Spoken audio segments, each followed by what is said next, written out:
The Orleans Las Vegas was never meant to compete with the Strip, and that was always its greatest strength. When it opened in 1996, it was built as a locals' first resort at a time when Las Vegas still understood the value of everyday gamblers. It was designed for people who drove in, parked for free, gambled for hours without feeling judged, ate affordable meals, bowled a few games, caught a concert, and went home without feeling financially punished. The Orleans didn't promise fantasy. It promised comfort, value, and familiarity. For a long time, that promise worked better than most flashy Strip ideas ever did. But in 2025, the Orleans feels like it's caught between two versions of Las Vegas and slowly losing ground in both. On paper, the Orleans should be thriving. When Strip prices explode, off-Strip casinos are supposed to benefit. When tourists cut back, locals' properties are supposed to absorb the shock.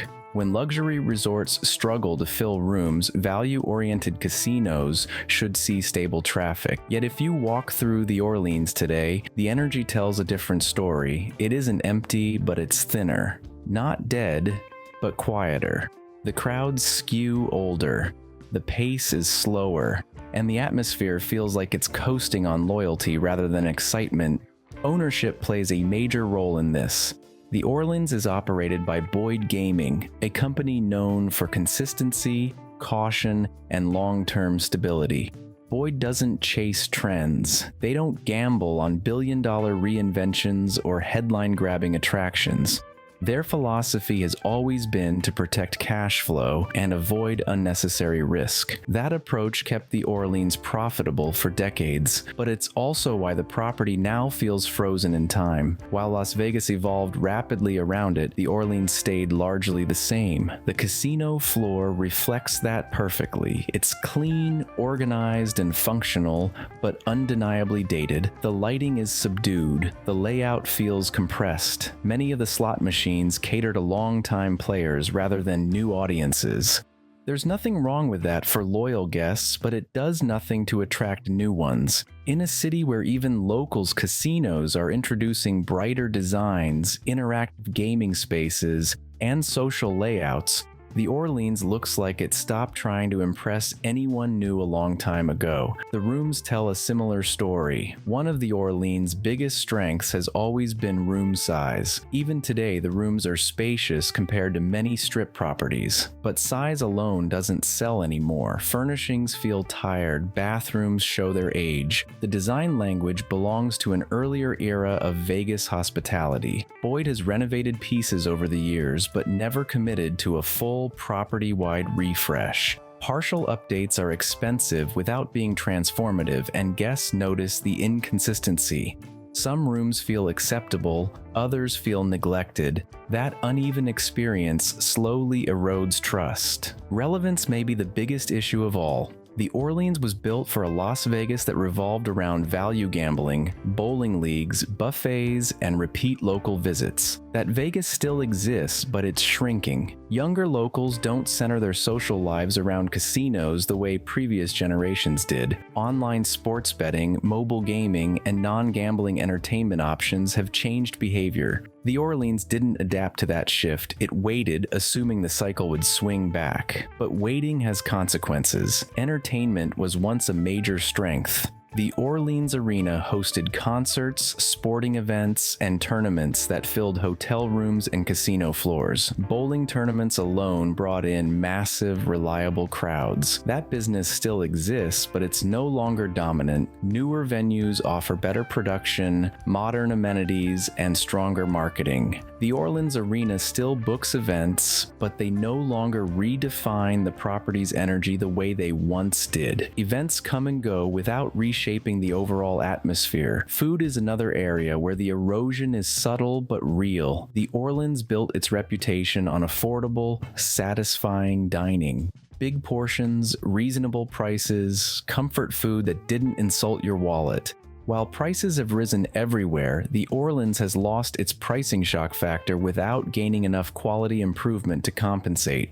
It's no longer dramatically cheaper than the Strip, and it's not exciting enough to justify the increase. Guests don't complain loudly, but they don't rave either.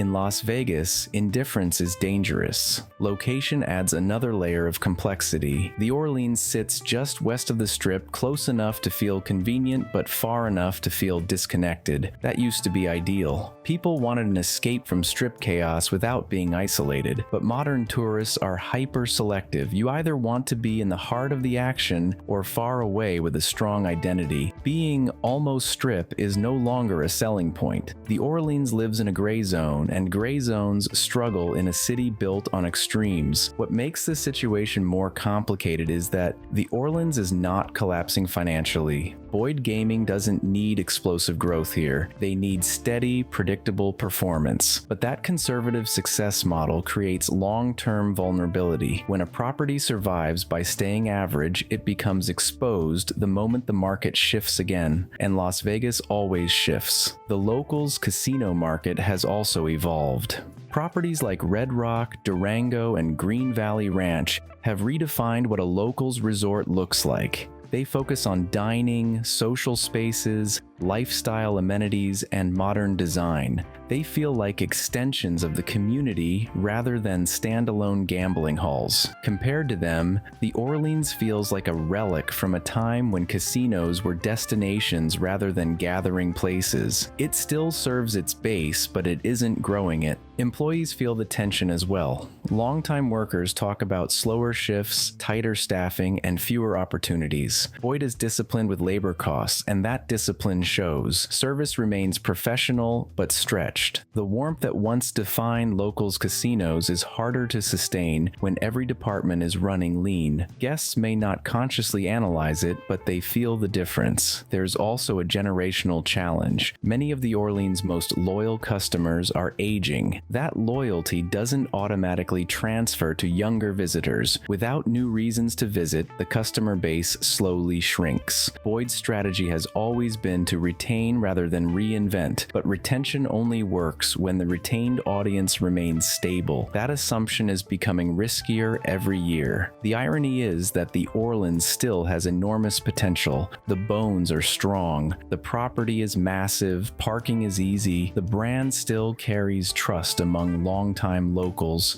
It doesn't need to become flashy, but it does need to evolve. That evolution requires investment, and investment requires risk. And risk is something Boyd Gaming historically avoids. Right now, the Orleans exists in quiet limbo. It's not exciting enough to attract tourists chasing experiences. It's not modern enough to attract younger locals. It's not cheap enough to shock people anymore. And it's not upgraded enough to feel premium. That leaves it serving a narrowing slice of the market that remembers what it used to be. Las Vegas doesn't punish failure. It punishes irrelevance. Properties don't disappear because they're bad. They disappear because they stop giving people a reason to choose them. The Orleans still has loyal guests, but loyalty fades when alternatives keep improving and you don't. The Orleans Las Vegas isn't dying dramatically, it's aging quietly. And in a city built on reinvention, quiet decline is often the most dangerous path of all.